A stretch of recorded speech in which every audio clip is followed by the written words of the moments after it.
33,000 ఎకరాలు నీ దమ్ము ఏ రాష్ట్రంలో ఒక ముఖ్యమంత్రి కలెక్ట్ చేయగలుగుతాడో అడగండి. చేతనైతే వైజాగ్లో 300 ఎకరాలు కలెక్ట్ చేయమనండి. ఒక వ్యక్తిని నమ్మి ఒక మహాశక్తిగా భావించి భూములు ఇచ్చిన రైతులని అన్యాయం చేసిన వ్యక్తికి సమాధానం చెప్పాలంటే ఓటు వేయాలి.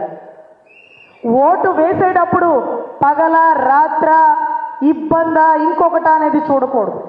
రానున్న ప్రజాస్వామ్యంలో రాక్షస దాడులే జరుగుతాయి. అది మీరు సిద్ధంగా ఉండాలి.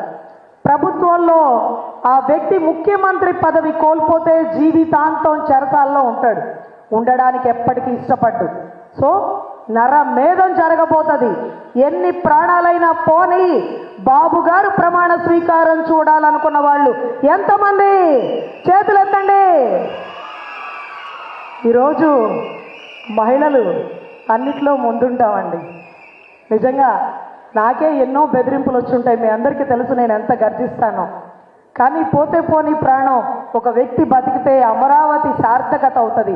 ఒక వ్యక్తి బతికితే పోలవరం పూర్తవుతుంది. రాష్ట్ర భవిష్యత్తు బాగుంటుందని ప్రాణాలకు తెగించి మీ ముందు నుంచున్న ఆడబిడ్డ ఎన్నోసార్లు నేను వెళ్ళే వెహికల్ ఆపేశారా, రాళ్ళేసి కొట్టారా, ఇబ్బంది పెట్టారా, ఏ రోజు పెదవి దాటి చెప్పనండి.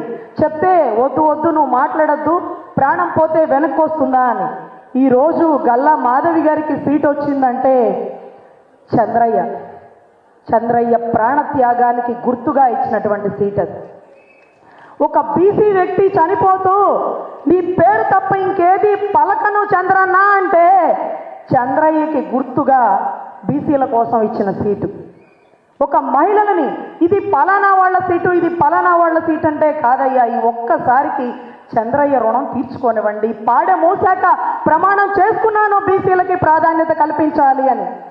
కేవలం ఆ ఒక్క దానికోసమే ఏ రోజు రాజకీయం తెలియని ఒక ఆడబిడ్డని బయటకు తీసుకొచ్చి చెయ్యమ్మ రాజకీయం, నీ బీసీలు అమర్నాథ్ గౌడ్ని 10 ఏళ్ళు 10వ క్లాసు 9వ క్లాసు చదువుతున్న అమర్నాథ్ గౌడ్ని తగలబెట్టి తనంట సూసైడ్ చేసుకున్నాడంట. నేను ఎంఎస్సీ సైకాలజీ చదివానండి. ఒక వ్యక్తి సూసైడ్ చేసుకునే వ్యక్తి పాయిజన్ తీసుకుంటాడేమో, హ్యాంగ్ చేసుకుంటాడేమో, పసిబిడ్డ ఎప్పుడూ కాల్చుకోడండి. అక్కకి జరిగిన అవమానానికి ఒక బిడ్డ తగలబడిపోతే ఆ బిడ్డని సూసైడ్ కేసు అని చెప్పి కొట్టి పక్కన పడేసిన ఇలాంటి నీచులని బయటికి లాగాలి అంటే బీసీ మహిళ బయటికి రావాల్సిందే. ఒక తల్లికే చెప్పుకుంటారు బిడ్డలు తన కష్టాన్ని. ఈరోజు బీసీ మహిళ వచ్చింది కాబట్టి అక్కడక్కడ బాధపడుతున్నటువంటి బీసీలు ఎంతోమంది స్వర్ణకారులు ఉంటారండి. మన వెంటి మీద వేసుకునే ప్రతి బంగారానికి వాళ్లే కారణం. 50 ఏళ్లకి వాళ్ళకి పొగతో కూడినటువంటి దగ్గు విపరీతంగా వచ్చేస్తుంది. మోకాళ్ళ నొప్పులు వచ్చేస్తేట కూర్చున్న చోట కదలలేక 50 ఏళ్ళకి పెన్షన్ ఇవ్వండి మాకు అని అడిగితే మా గురించి మాట్లాడే నాయకురాళ్ళు మాకు ఉండాలమ్మా అని అడిగారు. అటువంటి వాళ్ళ కోసం ఈరోజు బీసీలకి ప్రాధాన్యత కల్పించారు బాబు గారు. ఈరోజు ఈ సీటు ఈవిడికే అన్నప్పుడు కాదు కూడదు అంటూ గుండెల్లో పెట్టుకున్నటువంటి తెలుగుదేశం కార్యకర్తలు గెలుపు మీదే. పశ్చిమ గడ్డ ఎప్పుడు తెలుగుదేశం అడ్డ. వీటన్నిటికంటే మించి కోలమూడి నాని అన్న ఎవరొచ్చినా ఒకేలాగా స్వాగతించేంత గొప్ప సహృదయుడు. అటువంటి వ్యక్తిని ఈరోజు కావలిగా పెట్టారు గుంటూరు పశ్చిమానికి. పెమ్మసాని చంద్రశేఖర్ గారు. ఒక వ్యక్తి నడిచొస్తుంటే అవతల వ్యక్తి ఎవరా అని తెలుసుకోవాలని ఉంటుంది. అంటే వైసీపీ ఎంపీ మరేమో నాకింతవరకు ఎప్పుడూ కనపడలా. నా వల్ల కాదు సార్, ఆయన్ని తట్టుకోలేను, ముందున్నోడే బెటర్ సార్, అనవసరంగా గలాటా చేశారు అనే పరిస్థితికి ఈరోజు వైసీపీ వాళ్ళు తలదించుకునే పరిస్థితి అండి. నేను ఎప్పుడు అడుగుతా వైసీపీ ఎంపీ ఎవరు అని. పేరు అనౌన్స్ చేశారు కదండి అని. అవునా, ఎక్కడ కనపడరేంటి?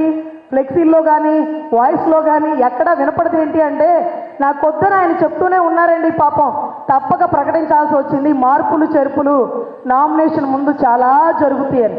అభ్యర్థిని పట్టి తట్టుకోలేక పక్కకు వెళ్ళిపోయేవాళ్ళు లెక్కల్లో క్యూ పద్ధతి పాటిస్తూ వినపడుతుందా బాగా? సైబరాబాద్లో మొక్క, మన బాబు గారు వేసిన మొక్క పక్క పార్టీలో మహావృక్షం అయ్యింది. మళ్ళీ టీడీపీనికి ఎదురుగా నిలబడే ధైర్యం చేయబోతుంది. వీటన్నిటికంటే మించి ఆమెని గద్దె దించాలంటే మన ఓటు విలువైన ఓటు వేయాల్సిందే. ఓటు వేసేటప్పుడు మీరు అభ్యర్థుల ఎంపిక ఇక్కడ చెరగని ముద్ర సైకిల్ అలాగో ఉంది కాబట్టి మార్పులు చేర్పులు ఏమీ లేవు. ఎంపీకి అదే, ఎమ్మెల్యేకి అదే, మర్చిపోవాల్సిన పని లేదు. ఇంకొక ముద్ర చెప్పాల్సిన అవసరం లేదు. కానీ మీరు ఓటు వేసేటప్పుడు మీ పరిసర ప్రాంతాల్లో ఉండే వాళ్ళని కూడా మీరే స్వయంగా తీసుకుని వెళ్ళి ఓటు వేయించండి.